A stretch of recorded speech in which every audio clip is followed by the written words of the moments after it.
Brainiacs, yeah, man. What's cracking, everybody? Ooh, yeah, it's Friday night, no doubt about it. We got some fun. We'll crawl down some rabbit holes, rattle some cages, and kick some doors like we always do, Brains. Yeah, man. That's it. Tonight, no doubt, we are with another rabbit hole digger, Mr. Brad Olson. Tonight, we're going to talk about all kinds of things. Main thing, we're going to talk about a journey to the center of the earth. You guys are not going to want to miss this broadcast from start to finish. Should have open lines. Hopefully everything's going to go right. You know what to do, Brains. Share this broadcast, share this podcast. Let's get busy right now. See you on the other side with Mr. Brad Olson. What do you say, brainiacs? You guys ready? It's time. It's showtime, brains. That's right. Well, it's Matrix time. And it's go time.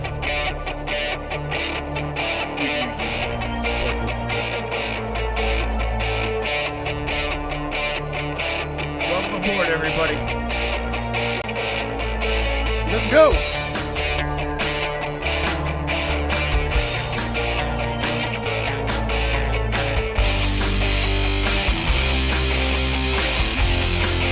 Talk about ufology, conspiracy, controversy, and anything and everything that we can get into tonight.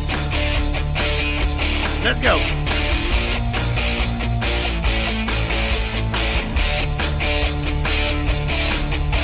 Yeah, baby.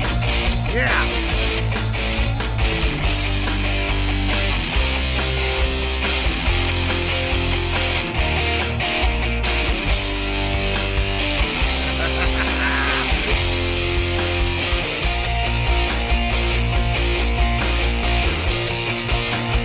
Get up, brainiacs!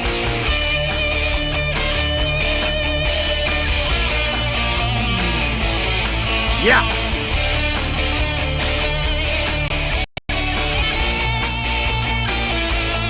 It's definitely your show.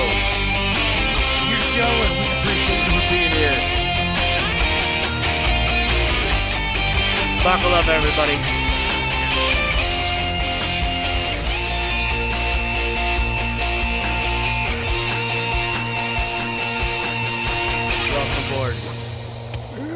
Brains. Oh, look at that. Looky. Let me go over here and try to get to you. There you are. What is up? Look who's below me.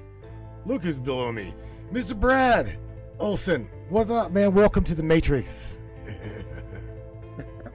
Hey, Matt. Thanks for having me on Matrix Mind. It's good to be able to connect with you and have this conversation we're going to have tonight. I'm gonna hopefully be able to answer all these guys' questions alongside of you. I notice how things are like starting to like again. We're new. The way we are doing it now is Zoom.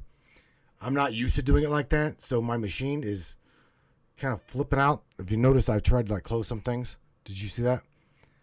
But anyway, nevertheless, I want to introduce you to them, or you introduce yourself to them. Who some of them, I'm going to tell you, the majority of the people in this chat know who you are. They know you. They know your work.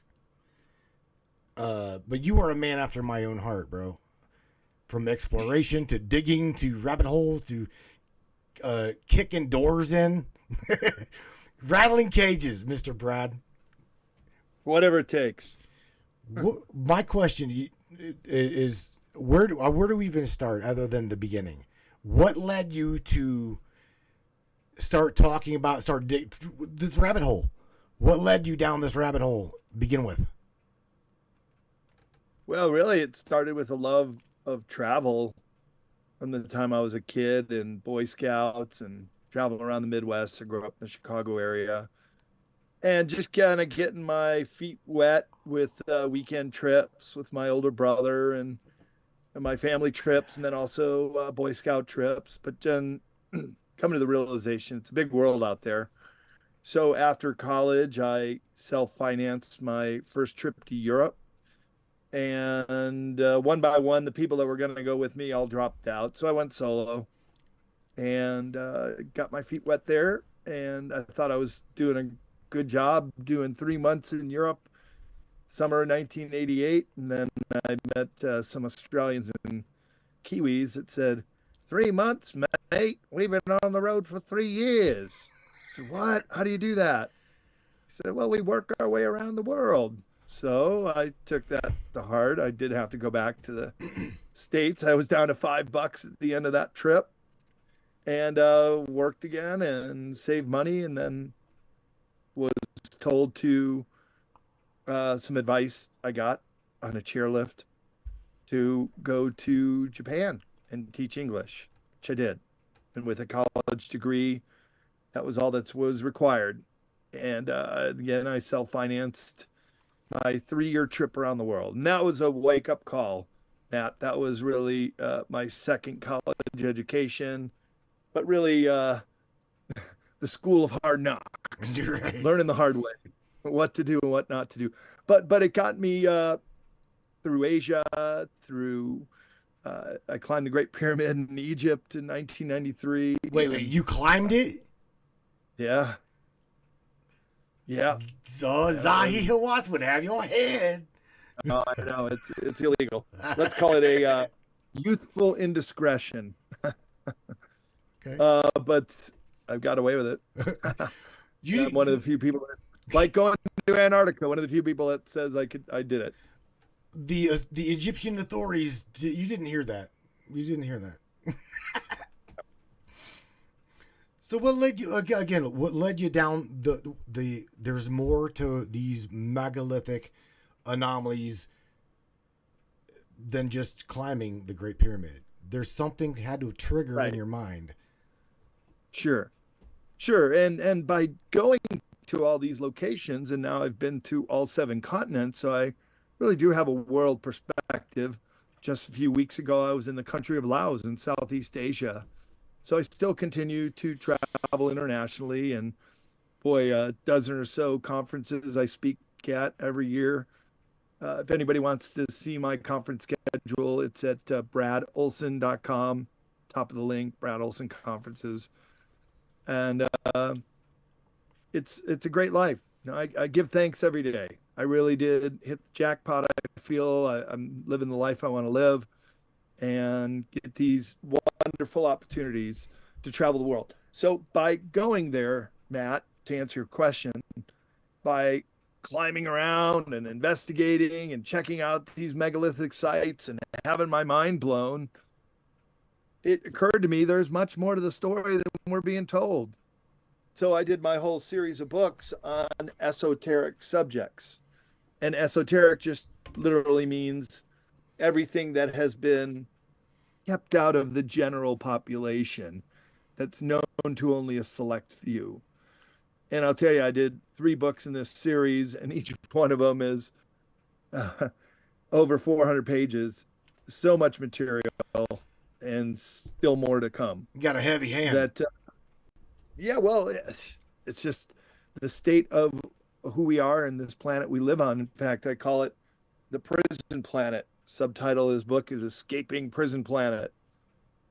Because there are constructs to keep us in a prison-like state. My colleague, in many ways mentor, Alex Collier, he just had a post on it. It says they will keep you in that mental matrix so you don't even know you're in prison, to paraphrase. Mm-hmm. And that's basically what it is. It's not that the planet is not a beautiful place, because it is. It's that we have been indoctrinated into this system to believe in the institutions, to believe in government, to believe our educational system, to believe the media. And it's just not what reality is all about. Right. Reality is about going within. Reality is about understanding antediluvian origins on this planet, including giants, monster men who once roamed the earth, who may still be here in pockets. One of my conference presentations is on prehistoric giants and the megaliths. And I'll tell you, there is a connection between the two. Oftentimes, these giant bones are found buried right at these megalithic sites, such as Sacsayhuaman in Peru. I'm going to be speaking at the Journey to Truth conference down in Grafton, Illinois, right by St. Louis. Then we always go out to the Cahokia Mounds. Last year we were there and we met a local guide, a historian, said, yeah, right here next to Monk's Mound, giants were uncovered. Yeah. So oftentimes when you find an ancient site, there's an association with the giants. And I was just in Laos, as I mentioned. I went out to the site called the Plain of Jars. And in the Plain of Jars, in the museum, which is a World Historic UNESCO World Heritage Site, in the museum, it said that the jars had an association with being built by giants, that these 2-meter tall jars, which weigh many tons, were drinking cups to the giants. So virtually everywhere you go, if it's an ancient megalithic site, giants are involved, or there's some legend of them having a hand in their construction. Brad, are you on that topic? Okay, again, guys, we are just getting geared up. All of these things, as you guys know, everybody, Brad's crowd, our crowd, we all know that each dot leads to another one. So with what Brad's saying here, I want to point something out to your audience, Brad, the Matrix audience, that we can go to the Smithsonian, right? We can go to the Smithsonian. They've got a 5 billion or 5 million year old dinosaur from literally the top of his head to the bottom of his foot, and all intact. But yet, where's the giants at? Right? Where are they at? From what I understand, from my contacts that have found things, and you as well, when these things are found, it's like immediately the archaeological site is closed down for a minute. It's taken away. It might even be completely closed down. And you hear nothing about it. Why are the giants themselves, Brad, almost a key to? It's like that alone is one of the forbidden keys that I know. If I know you now, Brad's going, okay, but there's something to this. What the hell is the big deal about them sharing? I'm talking governments, all of the ABCs. What is the big deal about the giants when dinosaurs, there was no big deal? Why? Well, I think it has to do with rewriting history. It might have to do with admitting that maybe these stories of the giants in the Old Testament were accurate. But I think it's more to do with manifest destiny in this country. And that is when the settlers were striking out west and grabbing land, they viewed the Indians as savages. And they didn't want to give them any credit as to being the real purveyors of this continent. Similarly with the giants. Don't want to give them credit because, well, first of all, those with the elongated skulls, they're 30% larger cranial capacity than humans. So their heads just stick out and back here, 30% larger. Mm-hmm. And there's no way you could wrap a head or put a board on it or do any kind of cranial deformation and add brain matter.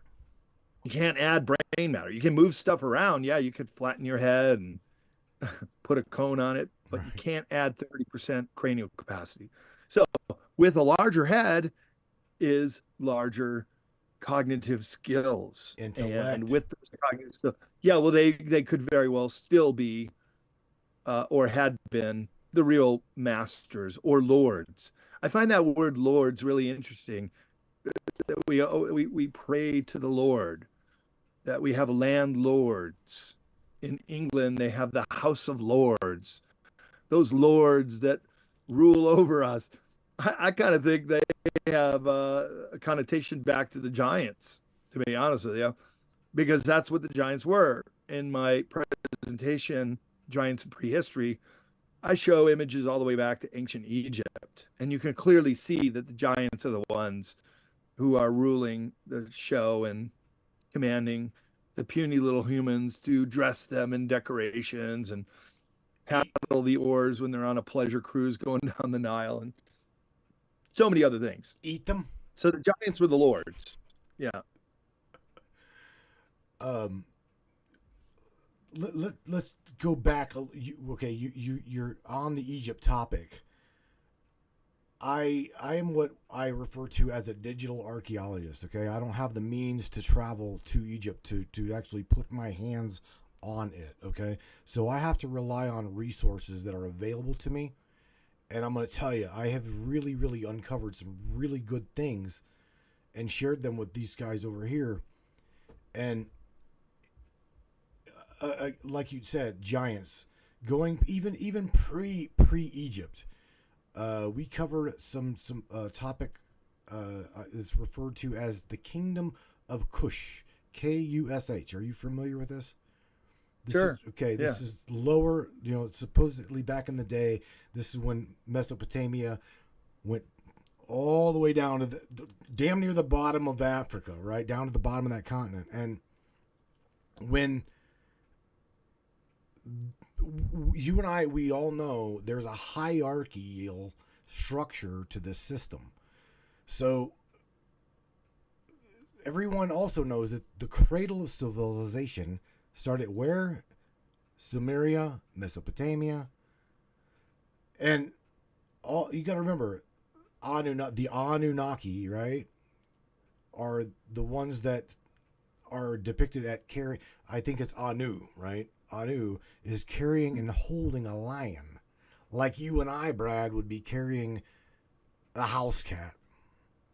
So these people, wherever they came from, we got to go back, Brad, into what was shared with us, not in a textbook, but that's on stone. Back in the day, remember, they told their history and it in stone. And the modern people today, if they can't burn it down, blow it up, break it apart, they try to cover it up. So you're shaking your head. The pyramids and all of these monster megaliths, I see as my own self as they were handed down from those giants, handed down from those beings, right? And the people, it's like something happened in Egypt, Brad. What the hell Yeah. happened in Egypt? Because it looks like a complete disaster. What happened? Well, and when I visited Egypt in 1993, I took a horseback ride from the Great Pyramids of Giza down to the Saqqara Step Pyramid, about 20 miles away. It was a long horse ride there and back. Boy, I was sore the next day. Oh, man. But all along the way, Matt, are other pyramids. You can see the bent pyramid off in the distance. Well, that's bent. It's clearly not the proportions and symmetry of the Great Pyramids, which, when you look back 20 miles away, they're even more impressive to see such massive structures standing there for thousands of years. The Great Pyramids were the tallest structure on planet Earth until the Eiffel Tower was built in the 19th century. So, for literally thousands of years, these monuments uh, just were on the Giza Plateau, and everyone from Aleister Crowley to Napoleon Bonaparte spent a night in the king's chamber, and it blew their mind. And I'll tell you that was no pharaoh's tomb; it was an initiation chamber. But while I was riding the horses down to Saqqara, there were pyramids that were in a state of such disrepair you couldn't really recognize them other than being a pile of rubble, really. But here's what's so wrong with the history of Egypt.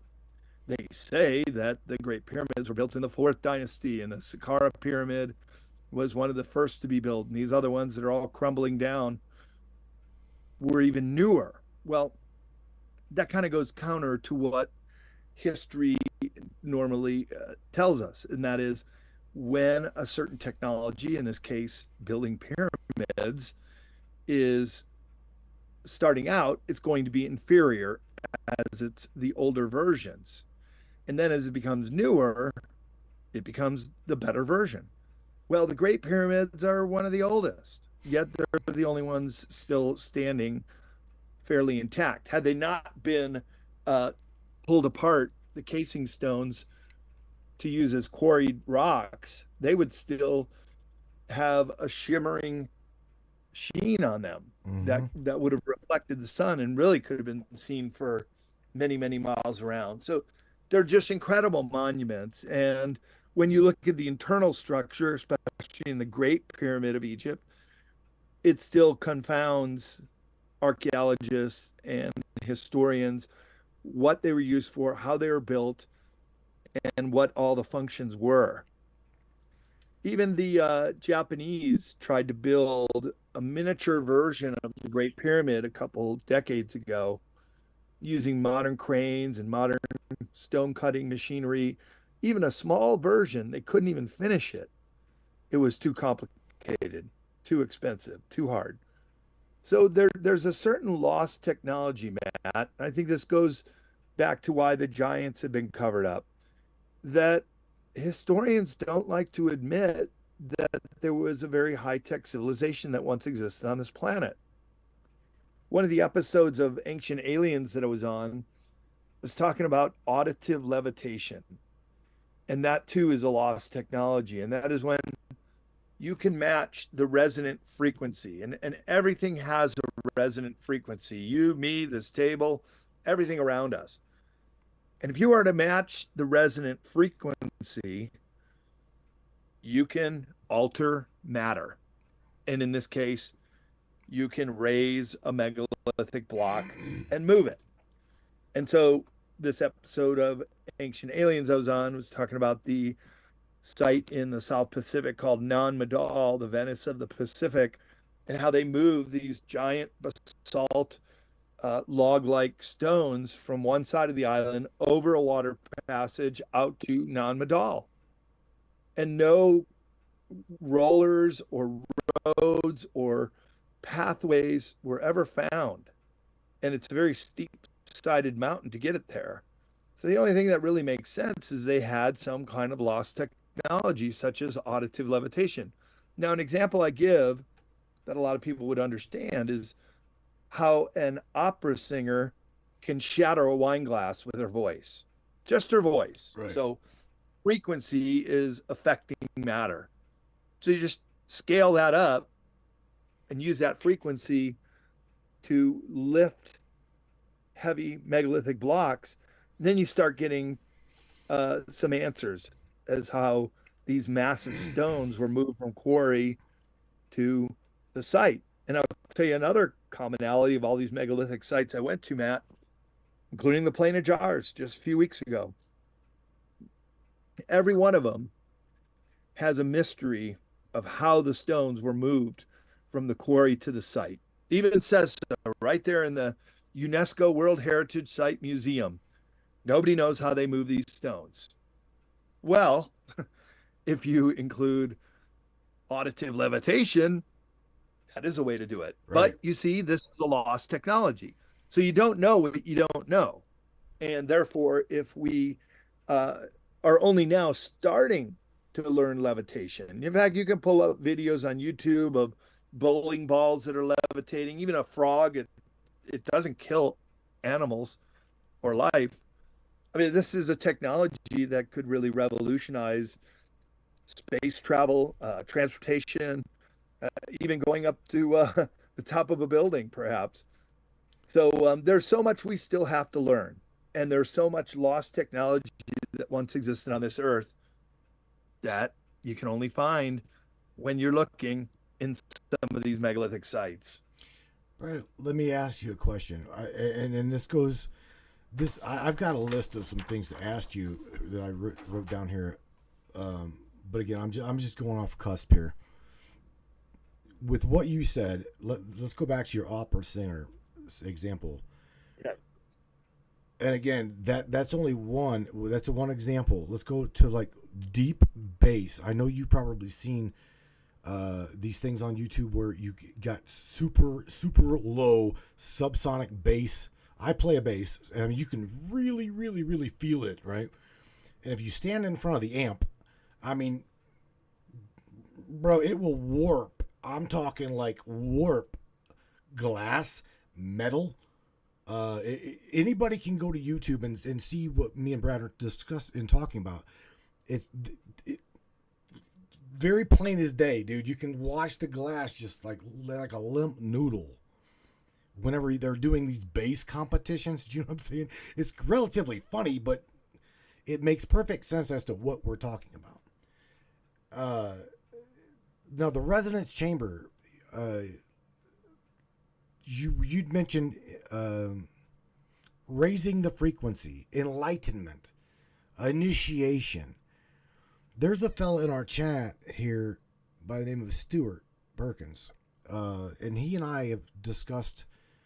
There is a Thoth the Atlantean, okay, as well as what's known as the Law of One by Ra, talks about the twice-born ritual. Are you familiar with this? Refresh my memory. The twice-born ritual goes to. You and I know what a deprivation tank is. The audience is very familiar with what a deprivation tank is. Yeah, I'm aware of that. Sure. Bottom chamber. Remember that. Bottom chamber, deprivation. Queen's chamber, initiation. King's chamber, enlightenment. That's what the twice-born ritual kind of like pinpoints. Okay? So I just wanted to throw that out there. Now going back again to the frequency, okay? I'm losing. I've got so much to talk to you about. I'm getting things crocked. My mind's getting boggled down here. Frequency. The levitation of things. Don't you think, for some reason, all of that stuff should be somewhere in a hieroglyphic? The knowing, because again, Brad, they tried, or whether maybe they covered it up, maybe they destroyed it somewhere, because they documented everything, bro. They documented everything except for how they did that. I don't buy it. I don't buy that. Because if you look at the Great Pyramids and all of the things where we've got hieroglyphics today, it literally looks like panels, Brad. It looks like panels of old mortar. I said that. We'll talk about this too. But it looks like panels of mortar that had a roll of hieroglyphics on it. These things were built, right? Were built at a megalithic, massive way. But the thing I want to point out to you is, again, what we're seeing today, the oldest still stands, and the newest is a complete disaster.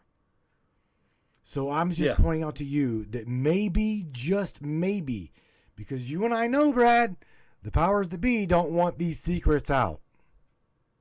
Maybe, just maybe, these secrets are buried beneath panels of hieroglyphics that the old got covered up by the new or the newer. What do you think of that? Exactly. And that's why I write my series of books with the word esoteric in it, because they have been hidden from us. And it's our birthright to know these things. We shouldn't be having to uh, look through the internet, find this obscure knowledge. It should be taught to us in school. We should be learning all about ourselves at a very young age. I mean, how come we're not taught about the energy chakras in the body? How come we're not having the Kundalini experience in grade school? Why aren't we bending spoons with telekinesis in fourth grade? This is Right. the kind of training we should be getting, but of course we're not. Yeah, our schools are mainly indoctrination centers. While you were question, Brad, while you were over in Egypt, and then after this we'll move a little bit further. While you were over there, did you get a chance if you remember, to visit the Osiris, the oldest? Syria. You know what I'm talking about? I do know what you're talking about. Um, The time I was there, I didn't know about it and I missed it. But next time I go back, we'll most certainly hit it, because inside the Osirion in Abydos is the flower of life. It's bingo. not carved, it's not chiseled into the wall of stone. It is etched with laser precision. And that's also where you find that panel with what looks like a submarine, a helicopter, and a jet airplane. Right. And Abydos happens to be one of the oldest sites, including the Osirion, is a giant megalithic temple. And as I said, one of my talks at conferences, which I was just down in Los Angeles for the Conscious Life Expo, giving this talk, I showed about 25 slides of images from Egypt showing the giants ruling over the Egyptian people. There's just no doubt about it that there were two sizes of people. And this is also evident in the funerary objects, in the giant tombs, as well as the caskets in which these pharaohs were buried. And they found giant bones all over the place down there. But there's a cover up. So we're not given the history we deserve. That's why it's an esoteric subject. You are the man I want to give some images to. Okay? I'm Okay. usually pretty closed lips about this. But it's not that I trust you, it's just I know that you will dig at what I'm sharing with you. But there's primarily 4 sets of images that I really, really want you to look at that literally show the creation story of you and I. And that would be of, again, touching on the esoteric, spiritualistic side of what is actually there. Because we know that there's more there. We know that there's more to the story that, I don't know, the Vatican know. Ha ha. Yeah, that. Okay, that that you and I are not privy to, so we're not supposed to know these things. But there's slides that I've got that I really, really want to give to you after the broadcast that you really need to take a look at. Okay? Sure. Yeah, you can send them to me, or if you want to put them up here for everybody else to take a look at, we can discuss. I would rather show them directly to you. Just you. All right. I don't want to make a fool out of myself in case I'm wrong. I really don't. But I'm just saying, Brad, I think that we need to look at these things. And they're being overlooked. The creation of you and I, okay, is... unless you're Billy Carson or somebody else like really, really, really digging into it and can get it out there, it doesn't really make sense. They just dismiss it. But what I'm going to give you, there's no dismissing. I'm serious. Okay. All right. You got my email. Send them to me. Moving on, Brad. I want to talk to you again about the things in which you are primarily lecturing about. What, out of curiosity, I got it down. What is one of the most favorite things that you lecture about? What is it? Well, I'll be at the MUFON Symposium in Dallas, Texas, the big gathering of all the UFO researchers, as one of the keynote speakers in July in Dallas, Texas, in front of 700 people and live streamed to many thousands more, given my talk about Antarctica. It's called The Hidden Anomalies of Antarctica. So very honored that they invited me to come to this, and looking forward to giving that talk. It's always been very well received. I just gave it at Contact in the Desert last summer, and standing room only. So people are very interested in Antarctica, as well as a journey to the center of the earth. Remember that show when we were kids? I do. Journey to the center of the earth, and they go down there and there's dinosaurs and all kinds of things living. And it just begs the question, maybe there is an inner earth. Maybe there is life below the surface in ways that are very unfathomable for us to consider. Well, when I was a kid, my dad used to take me to Mammoth Cave, Kentucky. That was one of our favorite trips. And in Mammoth Cave, there are insects with no eyes. Same with fish, no eyes. They have just evolved in total darkness to the point where they didn't need to have eyes. They could just get by and capture their prey using tentacles or their senses alone. So it just goes to show that life can thrive in environments you wouldn't think it does. And so when you include in Antarctica that it's the most volcanically active continent in the world, there's 91 known active volcanoes down there. You have the propensity for very large domes to exist under the ice. And I think that's exactly the case where some of these hidden bases were, where the Nazis founded their New Berlin base and base 211 in New Schwabenland.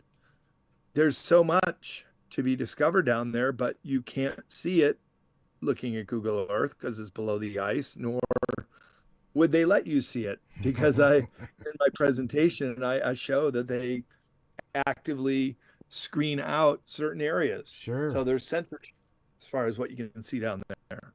Oh, they're good for that, aren't they? Goes right along with us talking about the cover up. Right. Airbrush Mish mentioned Tartaria, and I got a slide here, Brad, that it goes right along with Tartaria and things. And if I could make sure I get the right slide, right there, Inner Earth, Agartha. All right, Agartha. What did Mr. Richard E. Byrd really encounter down there? To the best of your knowing, what was it, Brad? Something. Yeah. Well, it's a known fact that he was the first aviator to fly over the South Pole in 1929. And I don't see how he would have missed the giant gaping hole, which is only about 25 miles away from the magnetic or from the geographic South Pole. Mm-hmm. He would have seen it because in 1946, according to his diary, he went back there with only his radio man, and by flying there pretty much solo, he flew directly into this hole in the ice. And that's when he went into the inner earth, got a chance to go to this domain of the Ariani. And he had an audience with a man called the Master. And this is in 1946. And the Master was very concerned that the Americans had just blown off nuclear bombs in Nagasaki and Hiroshima. And he asked that Admiral Byrd go back to the Pentagon and say, we shouldn't be doing this. Find another course. Of course, we didn't. And of course, the Battle of High Jump took place a month later, in which case the admiral and the armada in High Jump had their ass handed to them, with craft coming up out of the water and sinking one ship. Could have easily sank the whole armada, but basically chased them out of the New Schwabenland area. So in a nutshell, I think that's what happened. I told you off air that we're in communication with a Fourth Reich German colonel. Now a lot of these guys don't even know this. I told you that because literally everything that you have said, this lady can literally to her can validate all of that. And I said that to point out something else. We got our ass handed to us. What makes everybody think that we still, till this day, aren't getting our asses handed to us down there? We're being told, you're cracking a smile. We're told one thing when the reality is possibly a whole other platter. Right? You and I just talked about Iran being down there. There's something down there, and it's big. It's very big. To the point of Antarctica is the biggest I think if Antarctica gets uncovered, that's gonna be it, dude. I think that'll answer. I think personally that's gonna answer the ET problem. That's gonna answer the who the hell are we problem. That's gonna all of it. That one little key, Brad, quite possibly could be the answer to all of those questions. What do you think about that? Well, just to go back to Iran, just announced a week and a half ago that they are going to set up a base in Antarctica, not on the coast where most of the bases are located, but they want to go right up there to the South Pole. And only the American Amundsen Scott South Pole Research Station is out there. And it's known that the NSA, no such agency, which is in charge of everything extraterrestrial cover-ups to craft retrieval to basically working with this backward engineered technology. They are stationed, they have a building, an unmarked building at McMurdo, but they frequently visit the South Pole Station. And it's over the another little sub base that does these readings of the air that they say is a no-fly zone. That I found when I was down there is absolutely confirmed that a section of the South Pole is a big no-fly zone. Well, why do you need that? Hardly anybody ever goes there. Right now, it's the tail end of the season, pretty much wraps up in March. Then there's only 1,000 people on the whole continent. And certainly flights are not coming in and out of the South Pole. In fact, they get all their supplies from Cat Track, which is basically, from McMurdo, they just go overland. It's a lot less expensive and it's cheaper. So very rarely do planes ever fly there. But this air sampling station is right in the center of this no-fly zone. And lo and behold, that's where whistleblowers from Linda Moulton Howe, Brian S., and the Russian whistleblower who knew of it, as well as Admiral Byrd's diary, places the giant hole in the ice. So, title of tonight's topic was A Journey to the Center of the Earth. I would say that is where you would find an entrance to inner Earth. But it's not actually going into the inner crust of the Earth or below the surface, such as Mammoth Cave, which is down below many levels below the surface of the Earth. it's actually just going through 2 miles of ice up on the polar plateau to get down to the continental level. But that's still in inner Earth. And according to Bird's diary, is a verdant green landscape. And I can tell you, I was in Antarctica on the Palmer Peninsula on a 26-day excursion. There's nothing green that grows there. It's dead, right? It's too damn Lichens cold. and mosses, no trees, no bushes, no green grass, no orange mud. It's just black rock, white glaciers, blue ocean, blue seas. So it's quite a different landscape than anything you're familiar with on Earth. That's why I often describe it as being otherworldly, like being off planet. It's really that different from anything you know here on Earth. You talked about it being 2 miles under the ice, or it being down there, the opening. With that being said, what the hell actually happened and transpired? If we go back through, I've read the journals of Admiral E. Byrd, right? But what actually do you think transpired in him go? Because again, he clearly stated this is an admiral for the United States military. He's not going to just lie, right? He clearly says that our plane was just taken over, and he says he flies into. This is where flat earthers kill me. We flew into the ice wall. That does not mean that the damn planet's flat. Okay, and there's a whole ice wall, Felicia. That means that he flew into a wall of ice. Something opened up and he flew into it. Or it was just his plane was taken over and he was guided into this, like you said, a whole other world. Is this what we're told secretly? It was the Gartha, Shangri-La, blah, blah, blah. And is this, Brad? Is this what Thoth the Atlantean talked about? The Sumerian Kings list, for God's sakes, talks about these giants, these people living for thousands of years. They ruled for, unlike you and I, we've got a lifespan of what? Maximum of 120 years.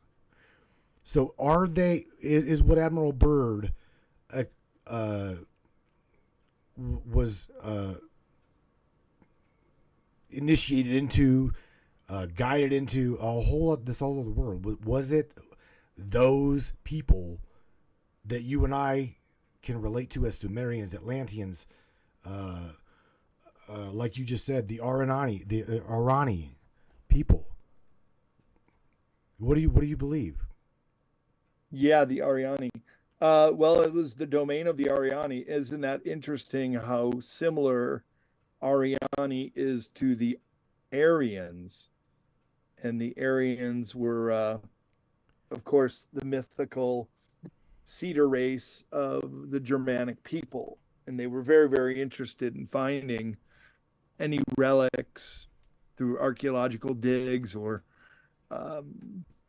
going into inner Earth, such as in Tibet, where they were looking for Shangri-La or Agartha. There are all these names for inner Earth that are quite mythical. Are they myths or are they real places? That's the question.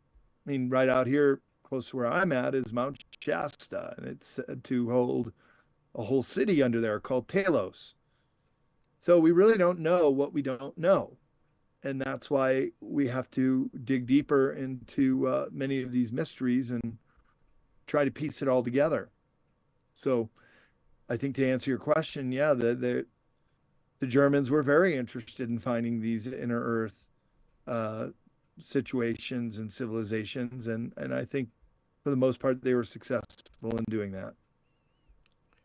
Brad, going into part of your lecture, why the big cover up?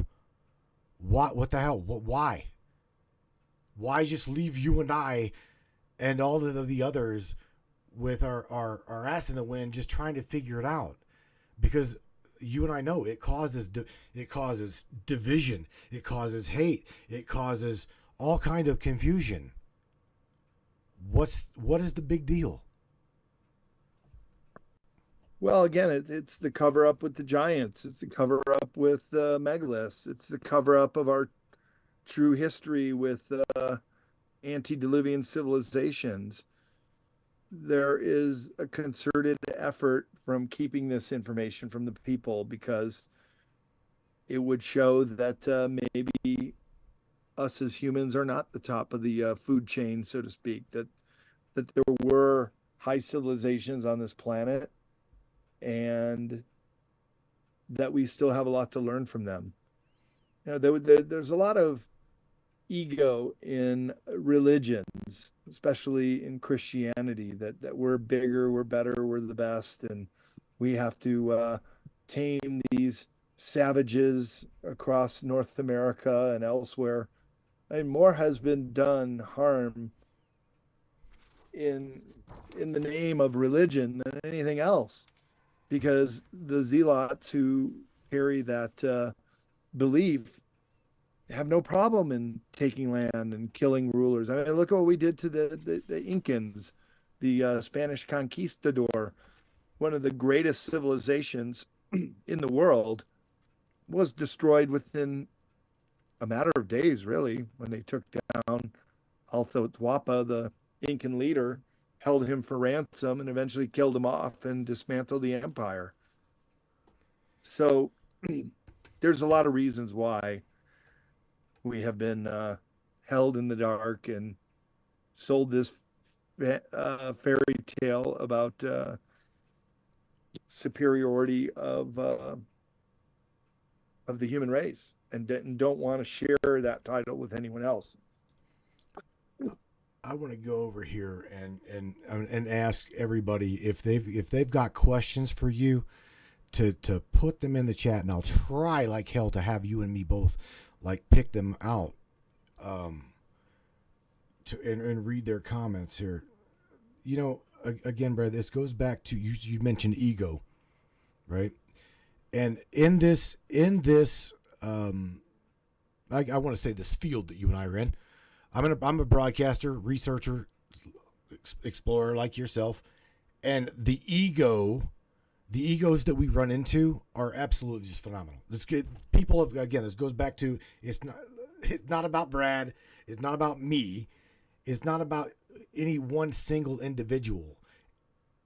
And I absolutely believe that there are plants, plants in our field to primarily just, again, cause the division, cause the fights, cause the misrepresentation, the disinformation. It just blows me away how much that is in our field. Yeah, I think you're getting the big picture here. Oh yes. So whose fault was it 2,000 years ago? I'm gonna read some of these comments here, Brad. Do you got anything to add to this discussion, Brad? Yeah, well, we've been talking about it, but let's see if there's any questions. Scroll back through here a little bit. What do you, out of curiosity, while I'm scrolling here, what do you think about the Great Pyramid being the power plant? Yeah, I've met Christopher Dunn as well as Joseph Farrell, both of which have done extensive research and studies on the Great Pyramid, and both come to the conclusion that it has the properties of a power plant. And I would agree with those assessments. You can put just a four-sided pyramid, even a small little model, and it is, just by the nature of its shape, will focus energy up through the top. If you have a certain spectrometry and devices to read that energy that can't be seen by the naked eye, you can see that. But oftentimes there'll be pictures from tourists or even professional photographers who have their cameras trained on one of the pyramids, and a beam of light will come right off the top. I've seen pictures in the Bosnian pyramid, in Chichen Itza, of course, the Great Pyramid, and they are energy consolidator and generators and do make these pyramid structures like a power plant. If you know how to capture that energy, perhaps a craft could be hovering over the Great Pyramid, and there's pictures and videos of that too. And these beams can perhaps be an energy source. Do you remember the the Madam Colonel that I pointed out to you off air? She again, I'm going to put her into your lap. I'm going to link you with her. But she says that Mardo are our neighbors since they are near our University of Atlantis at the South Pole campus. Now I'm not quite sure you have you heard anything about that? Probably not. South Pole campus. No, I'm not aware there's a campus there. Okay. You mean the research station? Negative, sir. I'm talking of the esoteric enlightenment Atlantean teaching campus. This is why I wanted you here. Is because I'm going to put you in contact with some people that I believe that you need to be in contact with. Okay. Well, tell me more. I mean, I'm the person who likes to learn, so yeah, I don't know it all. I'd like to hear more about this. There was a blue beacon quite some time ago put out at the Atlantean campus. Now I'm just telling you these stories. She is in the chat right now. So okay. What I know to be true, okay? Again, I myself have never been down there. I don't know. So what I know that has been passed to me is what she has said, and that is there is an actual university that teaches the Atlantean way, the human way, our way, and this is a galactic, a galactic teaching. We have got people on our planet that are being taught in Antarctica. Okay. So that being said, what we don't know is there is an Atlantean university that is down there at the South Pole. There was actually, I had it one time. I still need to find it. I will get it from her and share it with you. Where at one point the beacon was caught on radar, okay, of the university, and from what I understand, the university is built in a pyramidal structure, or as a pyramidal structure. You're not going to see it with your naked eye. You're just literally not. But it is supposedly a pyramidal structure. It is the university of not just our people, but galactically. I'm talking Lemurian, Pleiadian, all of the different esoteric, right? The esoteric side of things that we know about. Go there to be instructed, teach, learn, teach. Go falls right back to the law of one with Ra, right? That's what we're here to do. We're here to learn, teach, learn. Let's see. She says that there are degree courses for our citizens. They live there for a year on the campus. AI Roll says Creator Earth, look it up. Mr. Larry Hawkins, shout out to you, bro. Says deep underground, the deep underground neutrino experimentation, life detection satellite networks, LIDAR. Alima says their headmaster is a tall gray. What do you think of that? Wait, at the South Pole? Mm-hmm. Well, this is all news to me. I've not heard this, but wow, that's pretty compelling. I wonder if tall grays are able to live among the humans there. That I'm not quite sure. Marnie Slater says, "What if all of these races are not in space but are here, and in Antarctica is just like the portal?"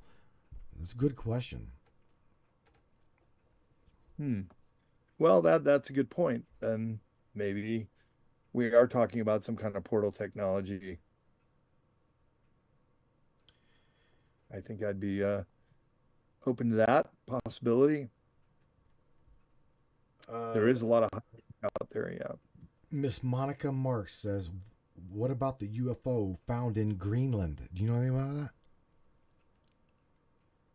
One in Greenland, I'm not aware of. Does she have any idea what part of Greenland that might be? I'd like to look into that further. I know about the three that are supposed to be down in Antarctica. They're given the nickname Nina, Pinta, and Santa Maria back in the 1970s by the alphabet agencies.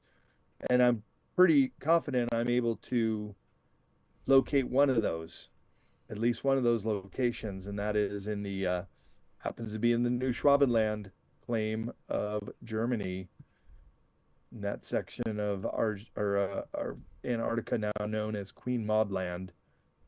But during the 1930s, they were flying over Antarctica, dropping these darts, these big meter and a half long darts to claim the land of New Schwabenland. And by flying over, I do believe they caught sight of this giant hole in the ice. And all, well, there's that, but also the craft in New Schwabenland that has a German base, the Conan base. It's a seasonal base. It's only open during the summer months.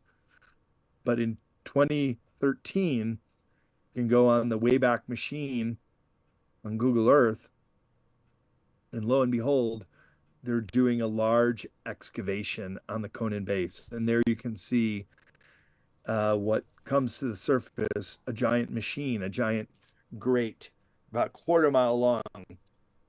And there's also an area that they're excavating what looks like an entrance to go into it. Now, I really love it when I can get matching data points on some of these mysterious sites. And in this case, the Farsight Institute had a team of their remote viewers look at the Conan base. That's spelled Konhen. It's on any map of Antarctica showing the bases. And that GPS location is the exact location you can see the Google Earth. And still to this day, there's some kind of structure that's buried. It looks like they put a circus tent over the top of it, and the snow has washed it. But there's about 20 points, top of the poles sticking out on the ice. Well, the Farsight Institute sent the remote viewers to this location, and they also reported that it's some kind of massive structure, that it was created to as some kind of mothership for very, very, very tall beings. It's long since been decrepit and defunct, can't fly anymore, nor were there any living entities in there. But it would be kind of like the movie Alien. Remember when they saw a ship and they all went in and this huge cavern inside, and then they went up and one of the eggs opened up and stuck to the guy's face mask. Mm-hmm. And then, of course, I wouldn't say there's any aliens like that in there, but isn't it funny also in the movie The Thing by John Carpenter? They discover a UFO under the ice and an alien gets out of there too. So a lot of mysteries down there, Matt. I don't. And that's why I put together. I've been invited by a venture capital team. They're trying to raise $10 million to send me down there with a film crew to do a documentary, because I know where all these locations are. I know where the pyramid is under the ice. I know how to do these kind of trips. In fact, I spoke with a travel company that does custom trips to Antarctica, and they assured me they could get me to the pyramid, they could get me to the South Pole, and get me to one of the bases in New Schwabenland. And I know where base 211 was. It's in the Schumacher Hills near the Schumacher Ponds. So it'd be interesting to go down there and bring some Geiger counters. If we can find that this area got nuked during Operation Argus in 1958, that would rewrite history. If we could find that the pyramids were fashioned with intelligent design, that they're actually constructed, that would absolutely change history. Yes, it would. If we could find an entrance into some of these inner earth caverns, that would absolutely change history. So I think we're going to be able to raise the funds, and I might be going down there next season in November with a film crew and working on a very exciting project. I sent you the video link on Messenger if you wanted to share that with the group. I will. The company called bccross.com. I absolutely will add it to the description. I'm watching my machine like I'm trying not to get it to lag, because again, Zoom, I don't use Zoom, but having it run through Zoom, it's lagging a little bit. Okay. I wanted to point out that again, all of these things, you wrote the book that touches on the esoteric side of all of the things we're talking about, and a lot of people can dismiss that. Okay, a lot of people can dismiss that, and that's okay. That's their belief. Brad says here, this is what I got to present you. You can either believe it or not believe it. But going with what you said, Brad, let's think about vibrational frequency and resonance. Again, you pointed out earlier that I have a unique resonance. Everybody is unique. So with that being said, Morgan Roundtree threw out there that she believes that is how, and this goes with your past talk with Elena. These things are interdimensional, and so they are very much so able to come and go, right, interdimensionally via resonance. Now, Elena's got a really, really good description of that ship. Remember, I seen it, where she's like, she was able to touch it, right, and she felt the ship, and the ship, from what you've been told throughout your career here in this industry, is it always the same narrative? Meaning, is it always the ship is part of the human being? Is the ship always alive? Is it always like it's got to describe what you've been told throughout your career here? Describe the ships. Right. Yeah. So in my book, Future Esoteric, I get into UFOs, ETs, technology to fly craft, 0 point, all the best information, all the data points is how these crafts are flown, and witness testimony of what they've experienced. And Elena Dinan, in her book, We Will Never Let You Down, even has a illustration and description of when she touched one of the crafts, and her feeling was it was alive, that the skin, the shell of a UFO craft is organic material. So we were talking at the GSIC conference last October backstage, and I told her I was going to do a new presentation, and now I'm going to write a book on underwater archaeology around the world. And I will break up my chapters into the eras in which these underwater artifacts were created, because you can't create a megalithic structure underwater unless it was above water at one time. So this is more compelling evidence that there were advanced civilizations living on this earth a long, long time ago. So we were talking about the Baltic Sea anomaly, one of the most mysterious underwater archaeological sites in the world. And of course, it's in the Baltic Sea between Sweden and the Baltic countries, Latvia, Lithuania, Estonia. And it shows a craft that's kind of like the Millennial Falcon in Star Trek and probably about the same size. Crash landing. So there's skid marks on the bottom of the Baltic Sea. Now, that could have only happened when the Baltic Sea was above ground. Right. So this particular one will be in a chapter called Hyperborea, which is the oldest high-tech civilization on the Earth, millions of years old. And so what Elena revealed to me is that all these crafts, even the big ones, are essentially organic materials. So they are interfacing with the pilots on a mental basis. And when this Baltic Sea anomaly ship crashed, it was organic material. So over the many millennia of not only the Baltic Sea flooding and the high pressure of water bearing down on it, like a petrified tree, which was once organic material, but after so many millions of years has become stone.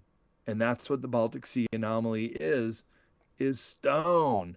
That's why so many regular archaeologists have a hard time with this, just saying, well, it must be a natural formation. It's sure it's symmetrical. It looks like a ship and it has these skid marks behind it, but they can't put that together that these craft were actually organic materials at first, and therefore, in this case, over millions of years, turned to stone itself. Brad, with that being said, it just literally dawned on me to bring this to your attention. Actually, there's two things. One would be, is there, because I don't know, is there a way that we can get ground penetrating LiDAR or something to go there and literally scan that vessel, scan it to see? Oh. It's been done. And they brought a mini sub down there too. They're just getting to the point where they're going to start taking samples and really trying to find a way to get into it. But get this, they can't find it anymore.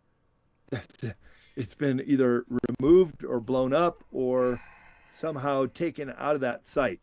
But last I heard, the Baltic Sea anomaly cannot be found.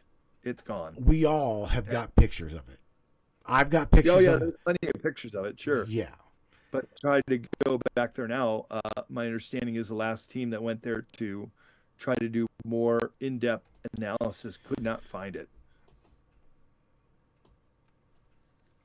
So just like the giants, yeah, out of sight, out of mind. Just get rid of it, move it somewhere so nobody will find it again, and keep it from people knowing that it even exists. I just want to point this out. And we're notorious for this. Whoever is part of doing that, shame on you. Shame on you. Yeah. Takes me to that was same subject. You are aware. I don't remember her name, but Colonel in the chat is very well aware. And she's told me that Area 51, the scientists over there, yada yada yada, are really, really, really interested in shifting gears to Apollo 11, the findings of Apollo 11.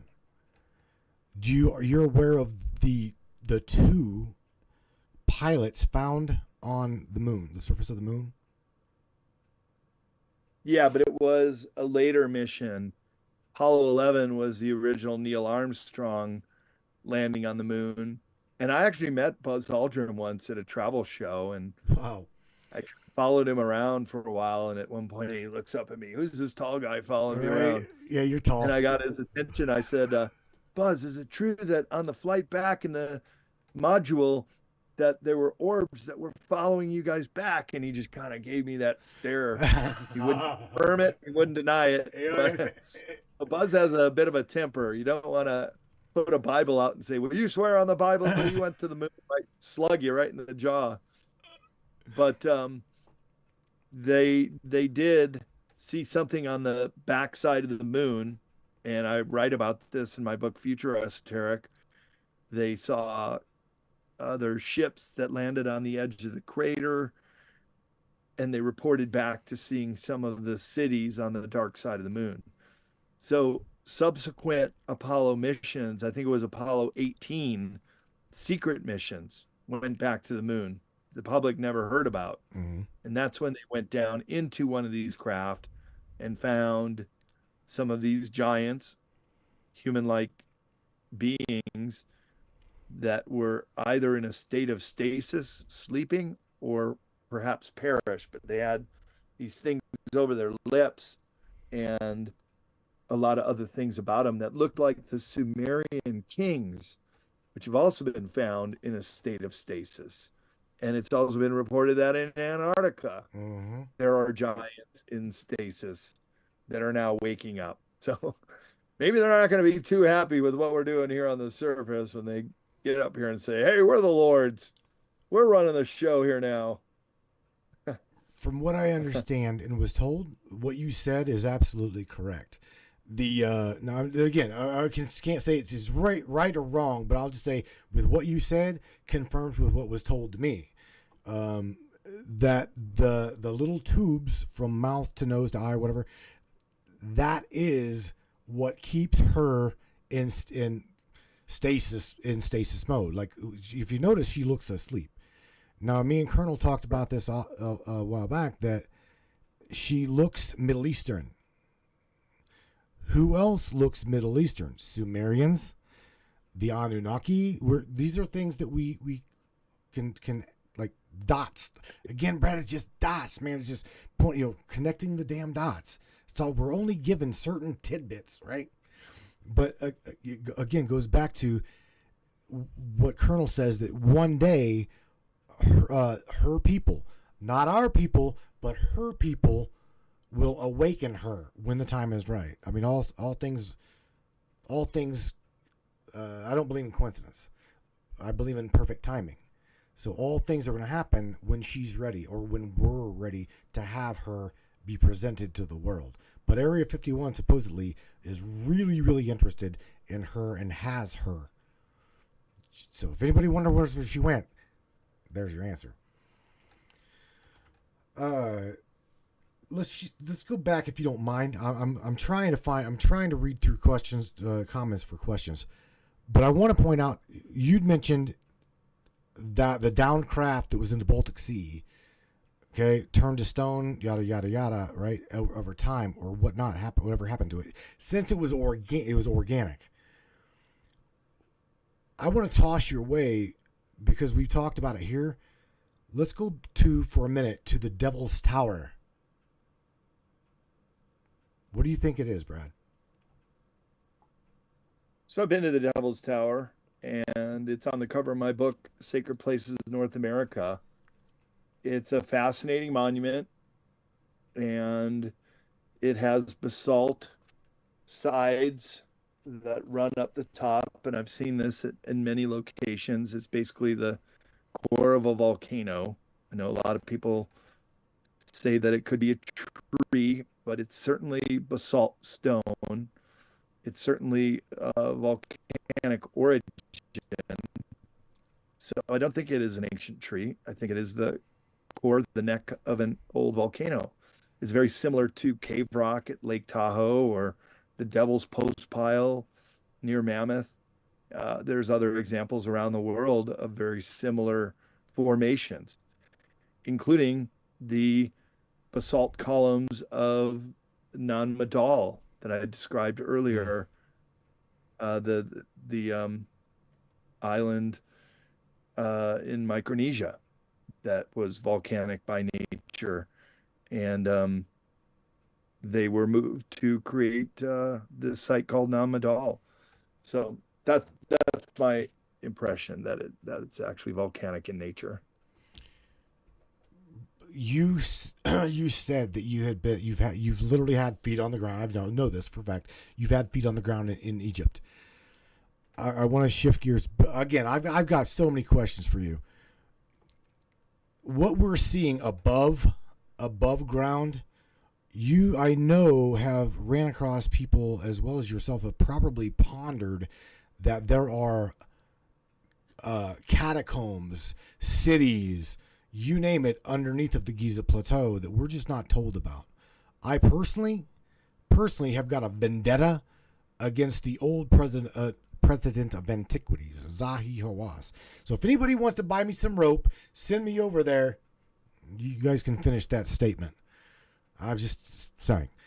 What do you know or have heard about the anomalies underneath of the Giza Plateau, Brad? Like, Well, catacombs? here's the biggest one of all. You want to talk about a journey to the center of the earth. This is exactly what it is. Yeah, so this is what's known as Egypt Gate.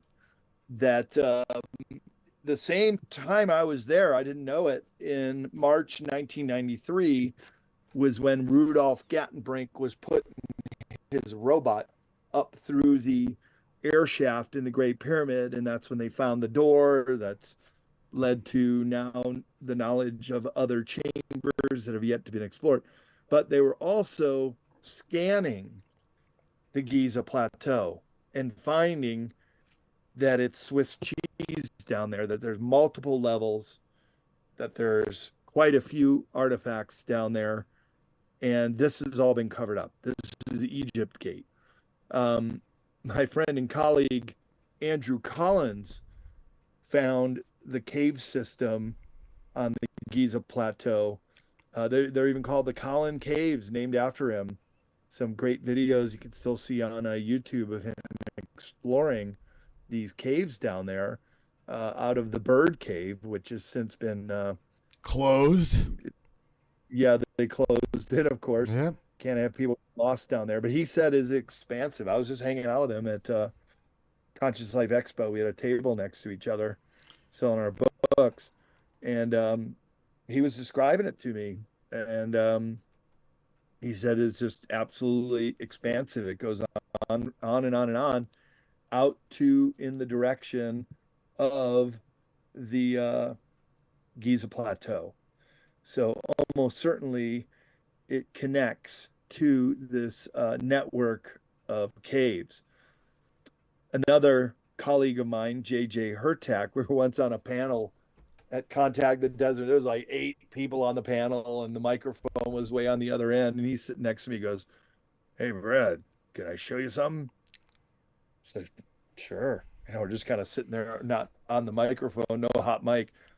And he pulls out of his briefcase. He shows me some images of this under the Giza Plateau, massive chambers. He said they're so big that you could fit one of the Gothic cathedrals in Europe in some of these chambers. Oh my God. As well as, they funneled, or they channeled the Nile River to flow through there as well.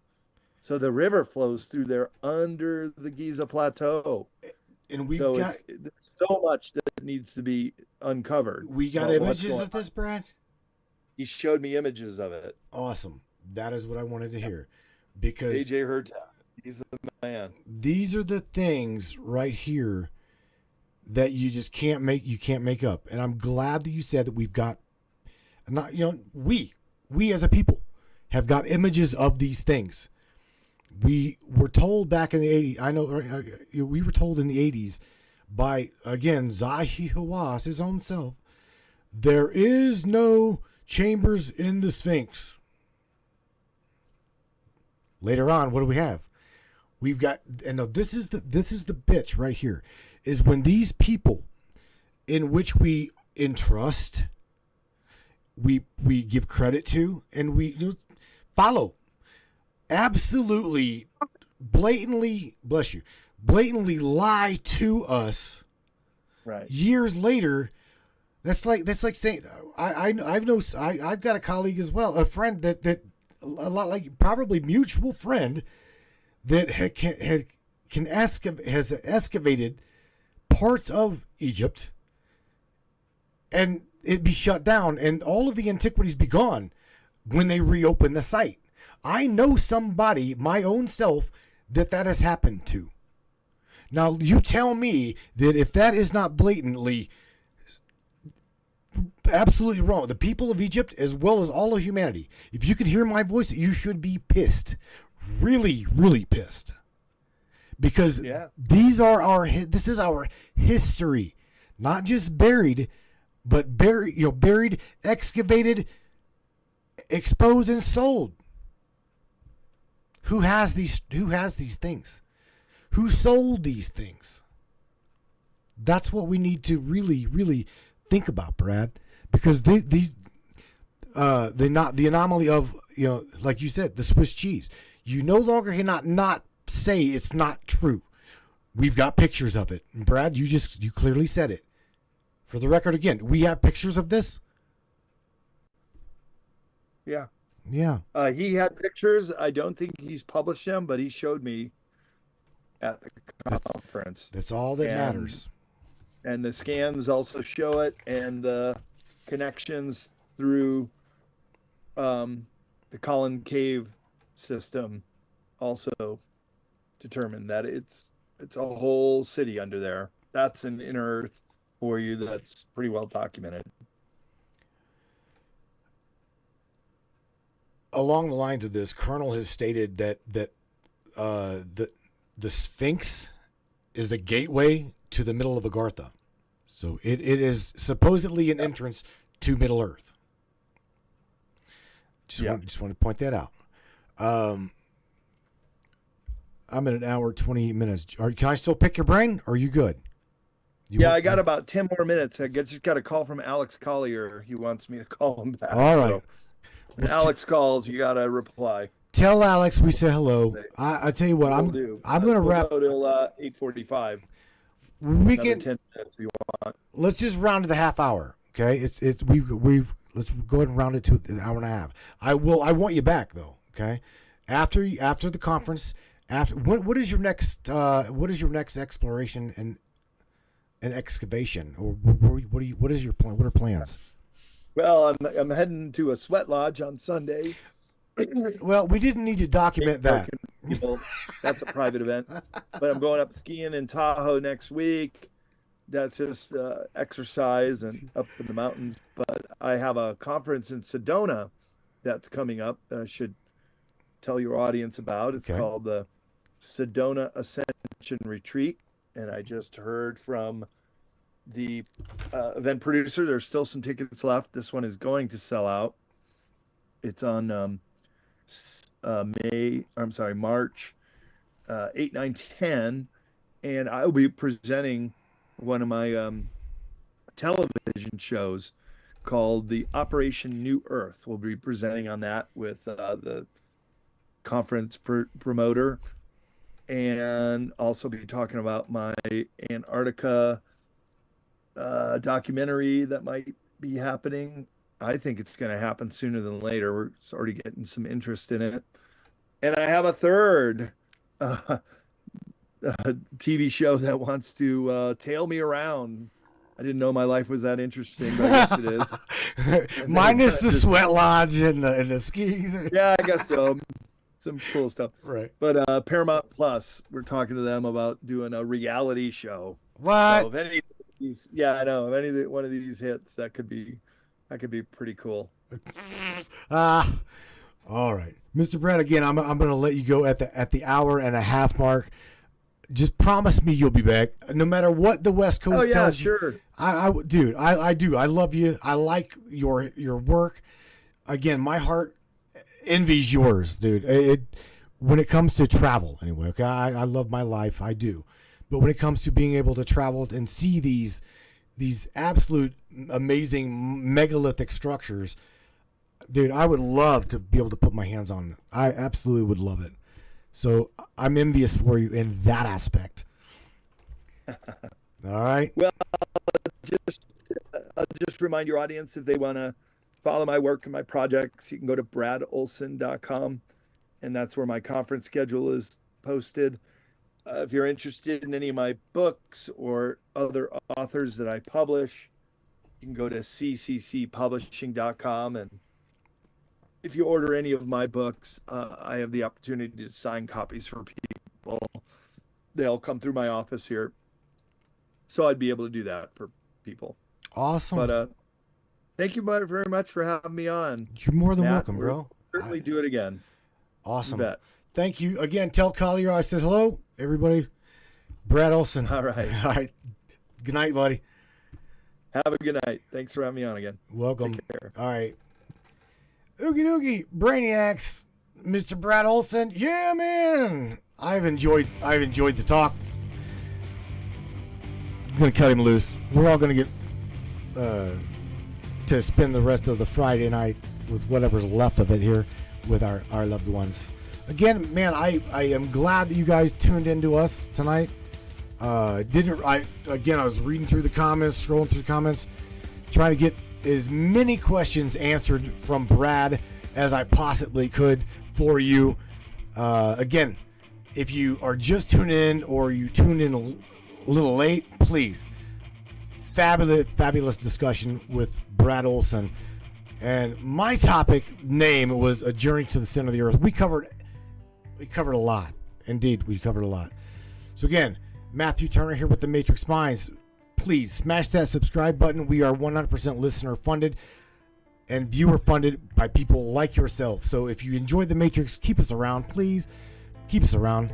Again, we love to rattle cages and kick in doors here, man. And I don't plan on going nowhere. Okay, I'm your boy. I promise. I'm not going to be bought out. Brad isn't going to be bought out. We're not going nowhere. I promise you that. Okay? If anything, like I told you, I told Brad off air, we're not liked because people like Brad and me or you your own self. We won't be owned. We will not be shut up. We will not be censored. We will scream to the mountain. Scream to the mountain of what we see, what we hear. It's just that way, and it should be that way. Okay? You guys are the eyes and the ears and the mouthpieces to all of humanity, man. Don't ever forget that. And what we say, what our coined phrase here on the Matrix is, you guys question everything, even the fabric of reality. That's you, the Brainiac. All I am is the host. This is your show, brains. All I do is make these pretty little screens and push the start button and push the stop button. You guys are the ones that fuel and fund this broadcast. Please remember that. I'm not kidding. Your show, your way, Matrix Breakers. Good night, everybody. I'll catch you here on Monday night, 10 o'clock Eastern Standard Time, 9 o'clock Central, 7 o'clock coming at your ass West Coast time. Good night, everybody. Peace out. Crank it up, Brainiac, on your way out of here. Share this broadcast, share this podcast all the way around the globe. Yeah. Let's do this. One of the fastest growing talk shows on the internet. Your show, welcome aboard, the Matrix Minds. One of the most controversial conspiratorial shows on the web, the Matrix Minds. And that's right. Buckle up, everybody. Let's go. Paranormal, huh? Conspiracy, huh? Ufology, hidden Egyptology, and anything and everything we can get our hands on. Let's go. Welcome aboard.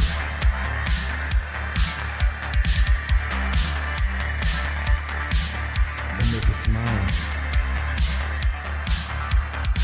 The Matrix Minds. Your show.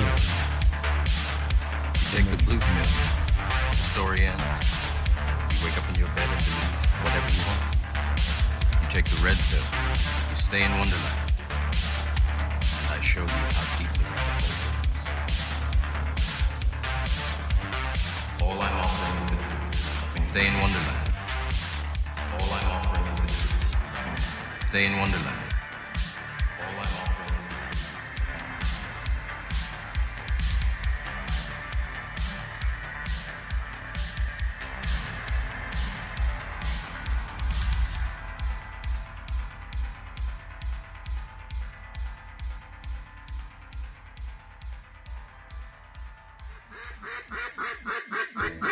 Hey everybody, Austin here with Colorado Custom Game Calls. Are you looking for a game call for your upcoming season? Are you looking for something unique? Are you looking for a gift for the hunter in your life? Well, look no further. We got you covered. At Colorado Custom Game Calls, you get to put your own twist on these calls. Whether it's waterfowl hunting, big game hunting, predator, or turkey, we got you covered. So be sure to hit us up on our Facebook and Instagram or on the web at coloradocustomgamecalls.com.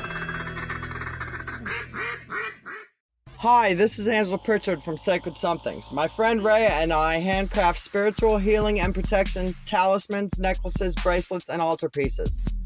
I hand cast, pour, file, and hand finish pewter talismans, necklaces, and altar pieces, adding stones to finish.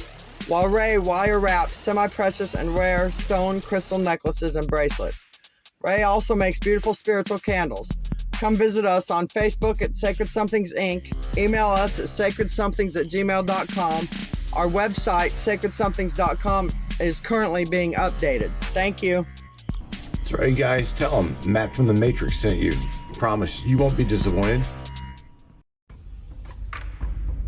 What is up, all my beautiful and gorgeous souls? I am Michelle Espinosa, otherwise known as the Shaman, through the Matrix Mind Media. So tell me, how many times have you wished that you had that special power of prediction? You know, to know what was going to happen before it actually happened and took place. To have some power and control over that situation before things came flying at you out of left field. The thing is, you actually can have that power. You can be aware of what's coming. Tune in to Astrology TV with me for Breaking the Cage every Sunday evening at 10 p.m. Eastern on the Matrix Mind Media. And I will go through the astrology and help put you on the right course and get you back in control of your own life. Love you guys. This CBD fluid is a whole flower fluid extracted from the cannabis flower. We don't use any heat, butane, or chemicals when we extract, so we get all of the components of the plant. All the CBD, CBG, CBA, all the terpenes, all the flavonoids. This allows our body to absorb at 60 to 90% rather than the average of 6 to 10% absorption you would get with a CBD oil. Because our bodies are made up of mostly water and this is a fluid, it's highly absorbable so that you're getting 500% more nutraceuticals per dose. We also have this available in our CBD spray as well as a muscle rub with all kinds of botanicals. You're going to absolutely love it. Check it out, brainiacs. matrixminds.live/CBD. CBD I use. Feel free again. Feel alive again.